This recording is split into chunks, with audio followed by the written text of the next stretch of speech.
Hi everyone, this is Aruna Arichami, Assistant Professor, Department of Information Technology, SNS College of Technology. In my lecture series today, we're going to see about the transaction concept in the database management system.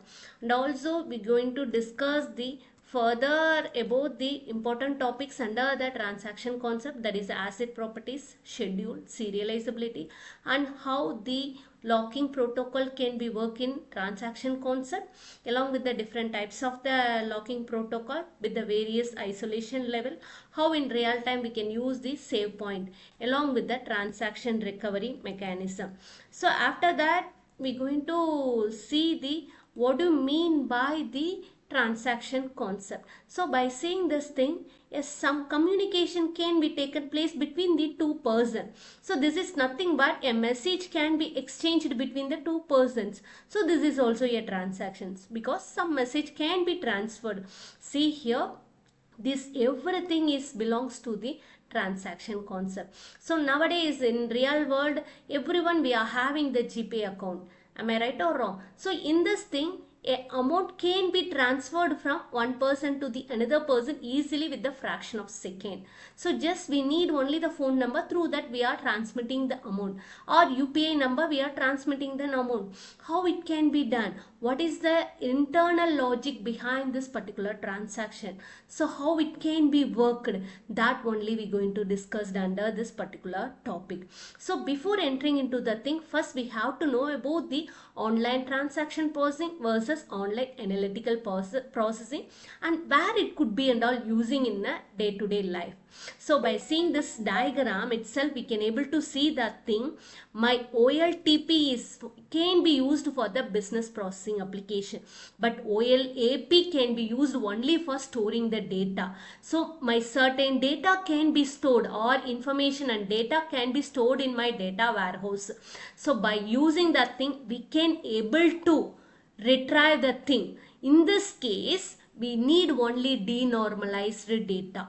So why I am using a denormalized data means, in this case, in the analytical processing, definitely redundant data must be inside the thing. For example, if I want to retrieve that particular person biography, so in this thing a name can be a repeated one, her date of birth, her achievement or his achievement can be a repeated one. In the thing, major example for this one is a Wikipedia. If I want to search particular thing, a word can be so many times it can be repeated. For these type and all, just query is a very complex one. By using that thing, we can able to represent in terms of any pattern. For example, cubical representation, or I have to use any chart to represent that particular data in any one of the format. That is can be called it as an analytical processing. So what do you mean by transactional processing? Means some communication can be taken place between the one place to the another place, or one account to the another account. All your live data, for example weather forecasting, or any cricket score, or any sports score, live match updates, everything can be belongs to the online transaction processing. In this case, your processing speed is very much faster. For example, data is a consistent one over here, because if it is not a inconsistent, if it is a inconsistent, your data at the last will be a fake data, or it doesn't have the originality. So in this thing, your processing is very fast. Here that does not have any redundant data. All the data will be a normalized one. And also where it could be used means only depends upon my current data. If I want to work with any current data, definitely that particular process we can be call it as the OLTP. This is a block diagram for OLAP and OLTP. So if it is a OLTP, we have to do certain operational database, that is a operational analytical processing can be taken place.